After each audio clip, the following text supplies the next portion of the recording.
ॐ अखण्डमण्डलाकारं व्याप्तं येन चराचरं तत्पदं दर्शितं येन तस्मै श्री गुरुवे नमः. ॐ. This chant means we pay our salutation to our Guru to show us the abode of the one to be known, whose form pervades the entire movable and immovable of the universe. Chapter 10 is entitled Vibhuti Yoga, the Glories of Isvara. The entire Prakriti aspect of this creation is the manifestation of Isvara's glories. This beauty of Isvara is the source of all fame. Wherever there is beauty and fame, it is Isvara's glories alone, called Vibhuti Yoga.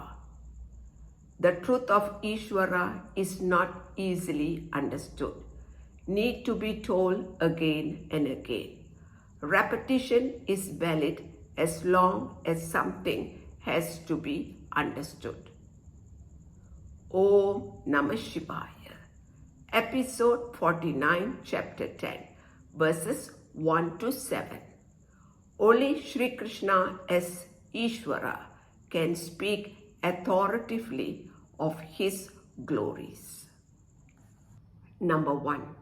Sri Krishna begins the chapter by addressing Arjuna as mighty armed, Mahabaho, telling him that all his glories belongs to Isvara and he must listen because he is qualified to understand that all of Isvara's glories are his true nature. Number 2.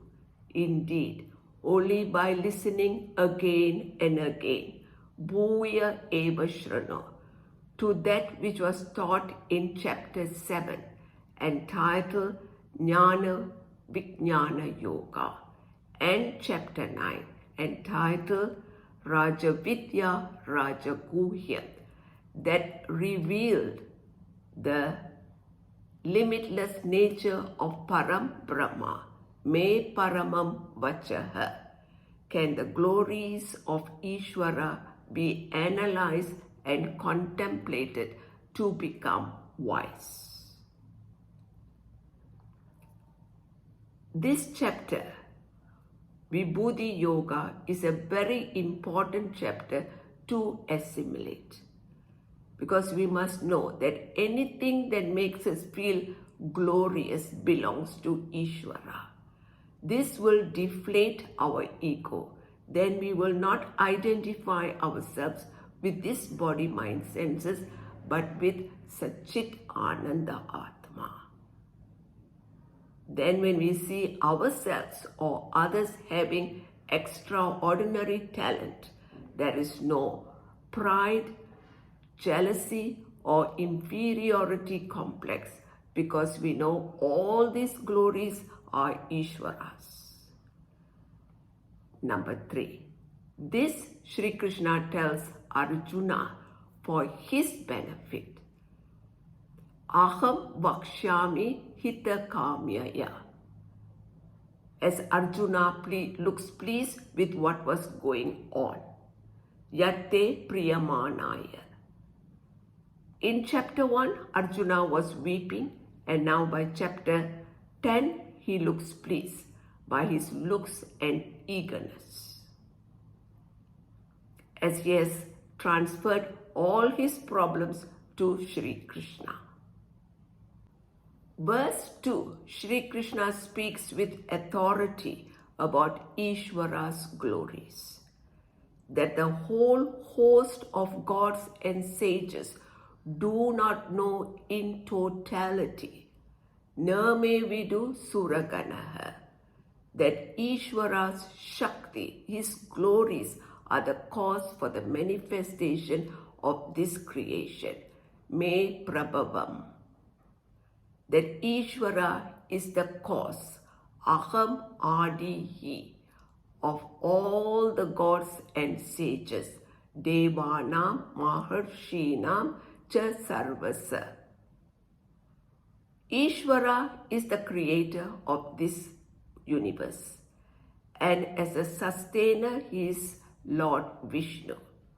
And Sri Krishna is an avatar of Lord Vishnu. So Sri Krishna is most qualified to speak about Isvara's glories. Isvara, by having Maya under his control, without undergoing any change, creates this universe. And we, the Jivas, being under the spell of Maya, do not know. We are in ignorance. The relationship between us, the Jivas, and Isvara is like the waves in the ocean. The waves do not know that they are nothing but water. In the same manner, we the Jivas do not know that we are not this body, mind, senses, but we are Satchit Ananda Atma, the only truth in this entire world. Verse 3, Sri Krishna continues. Number 1. When we the Jivas know that Isvara is unborn and beginningless, Yomam Ajam Anadim Cha Veti, that Isvara is the cause of everything, but there is no cause for Isvara. Isvara is the limitless Lord of the people and the world, Loka Maheshwaram. Number 2. When we the Jivas know this, then we are no longer deluded, asamuda. Even though we are Jivas, one among the mortals. Samriteshu, we are released from all our punyas and papas.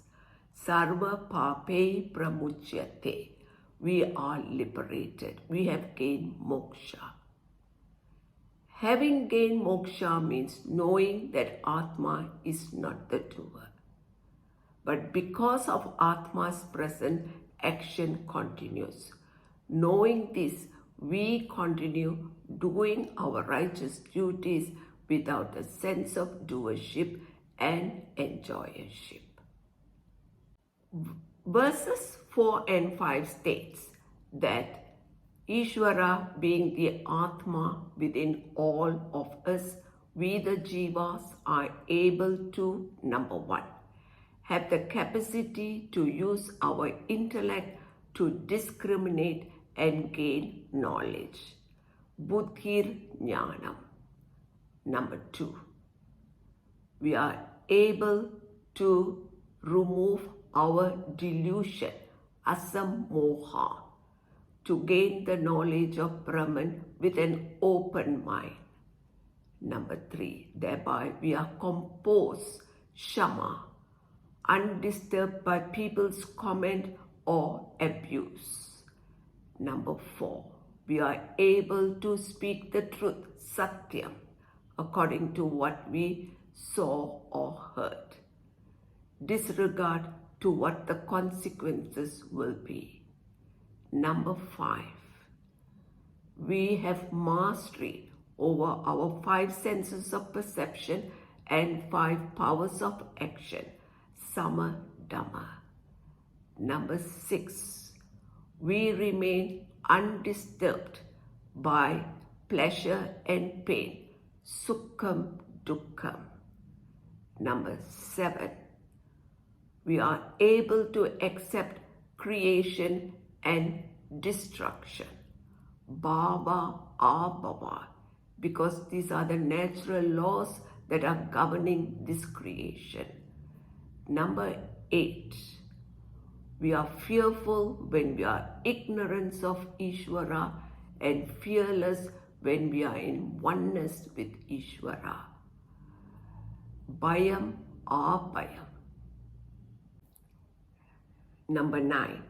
And further, evacha, being harmless, ahimsa, having equanimity, samatha, being satisfied, tushti, having religious discipline, tapas, giving charity, dhanam, being unaffected by fame or ill fame, yasa, ayasa. All these different qualities in living beings, pratak vida bhava bhutana, are from Isvara alone. Mata eva bhavanti. These qualities are given by the law of karma. Our past actions are the qualities that we are enjoying today. And our present actions will be the qualities we enjoy in the future. Verse 6 reveal our roots, our gotra. Number 1.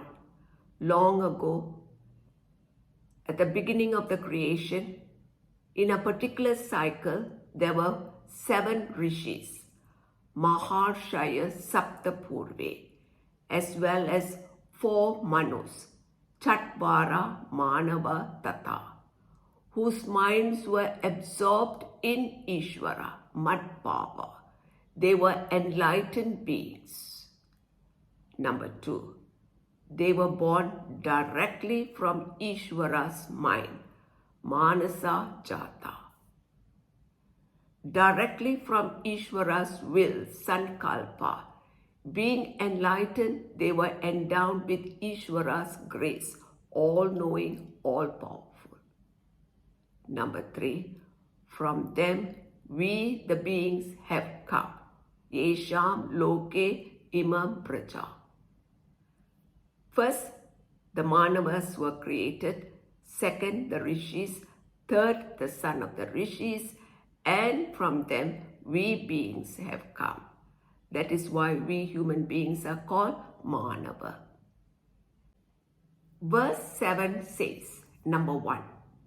When we know of Isvara's glories, etam mama vibhutim yaveti, and Isvara's connection to that in reality, yogam cha tatvataha, that Isvara, by having Maya under his control, without undergoing any change, creates this universe, which means that the glories of this universe belongs to Isvara.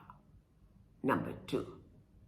When we are endowed with this unshaken vision, yunjate avikampena yogena, and when there is no doubt about this, na atra samshayaha, this wisdom brings about certain composure, steadiness and purity of mind. Then there is no pride, no egoistic feeling about our success or being jealous of another's success. As we know that this entire creation is born of Param Atma. Isvara is Satyam, their creation is Mithya. The creation has no existence apart from Isvara. And we are Satchit Ananda Atma.